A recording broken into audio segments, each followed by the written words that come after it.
കഴിയില്ല എന്ന് പൂർണ്ണമായി ബോധ്യമായി കഴിഞ്ഞാൽ പിന്നെ വേഗം അകലുന്നതല്ലേ നല്ലത്.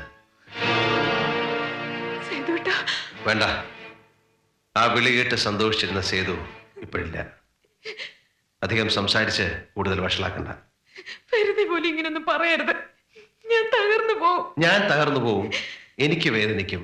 എന്നെ ഓർത്തില്ല, എന്നെ കണ്ടില്ല എന്നല്ലാതെ നീ എപ്പോഴെങ്കിലും എന്നെ കുറിച്ച് ഓർത്തിട്ടുണ്ടോ? നിന്നെ കാണാനില്ല എന്നറിഞ്ഞത് മുതൽ ഞാൻ അനുഭവിച്ച വേദന, ഞാൻ തിന്ന തീ, നിന്നെ കുറിച്ച് മാത്രം ആലോചിക്കുന്ന നിനക്കത് മനസ്സിലാവില്ല. എന്തായിരുന്നു ഉദ്ദേശം? എന്നെ ഭയപ്പെടുത്തി സ്നേഹം സമ്പാദിക്കാനോ, അതോ എന്റെ ഒരു നല്ല ദിവസം നശിപ്പിച്ച് സന്തോഷിക്കാനോ?